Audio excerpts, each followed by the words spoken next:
क्या किसी स्टेज पे मंसूर शाह साहब ने, मुनीब साहब ने या दीगर कुछ जजेस ने कभी सोचा कि रिज़ाइन कर दिया जाए, इस सिस्टम का हिस्सा ना रहा जाए, या इस तरह की तजवीज़ कभी काबिल गौर रही नहीं?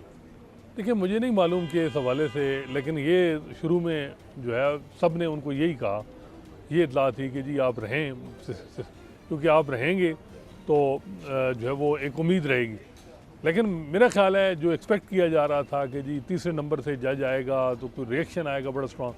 सुप्रीम कोर्ट बार का इलेक्शन आपको पता है हुकूमत जीत गई, हुकूमत का ग्रुप जीता है, इंडिपेंडेंट ग्रुप जीता, उससे काफ़ी डैमेज हुई है जो काज थी जुडिशरी की, इंडिपेंडेंस ऑफ जुडिशरी। और अब भी जो इस वक्त सूरत हाल है उसमें अगर आप देखें तो ऐसा लग रहा है कि जो चीज़ें हैं वो इंडोर्समेंट हो चुकी है उनकी।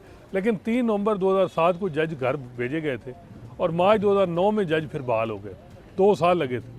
तो एक टाइम आता है, कई दफ़ा चीज़ें स्लो होती हैं फिर ऊपर जाती हैं। एक वाक़या जो है ना चीज़ों को यानी जैसे एक यानी मामलात को ख़राब कर सकता है। तो हुकूमत, इसमें कोई शक नहीं कि फ़िलहाल उसने हुकूमत ने कंट्रोल संभाल लिया। आप गवर्नमेंट के विजडम को दाद दे रहे हैं बेसिकली कि 6 जजेस से मामला शुरू हुआ, बहुत स्पार्क आए, लेकिन कहीं डावाडोल नहीं गवर्नमेंट ने होने दिया, बड़े अच्छे से उसने मैनेज किया, ब्रिजिंग की, अपने सारे मामला, सारे प्यादे बिछाए, सारा कुछ किया।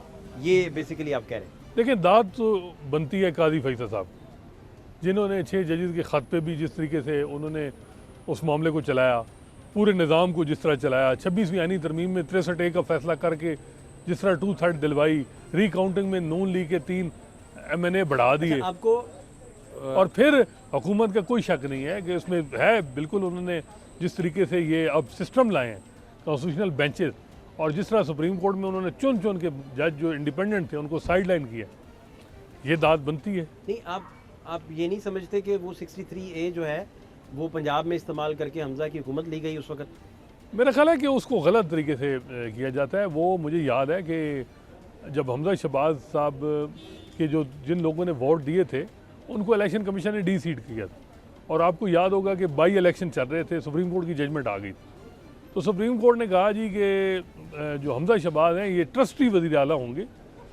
सुप्रीम कोर्ट उमर अता बंदयाल साहब ने हेयरिंग की थी, और जो बाई इलेक्शन के रिज़ल्ट आएंगे दोबारा इलेक्शन होंगे।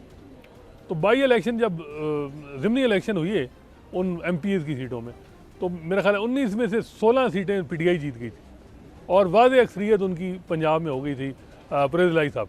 अगर हमजा शहबाज वो सीटें दोबारा रिगेन कर लेते उनके लोग जो डी-सीट हुए थे, तो वो वज़ीर आला होते। वो तो मसला ही नहीं था वज़ीर आला, उनका मसला हुआ कि जो बाई इलेक्शन जो ज़िमनी इलेक्शन था। मतलब आप कह रहे हैं कि जो बंदयाल साहब का 63A का फैसला था वो आयन रिराइट कर, नहीं, वो गलत है, वो गलत है, लेकिन उसका मैं कह रहा हूँ उस बाकी वो फैसला बिल्कुल वर्स्ट जजमेंट थी, री राइट था। लेकिन ऐसे कई फैसले सुप्रीम कोर्ट में हैं।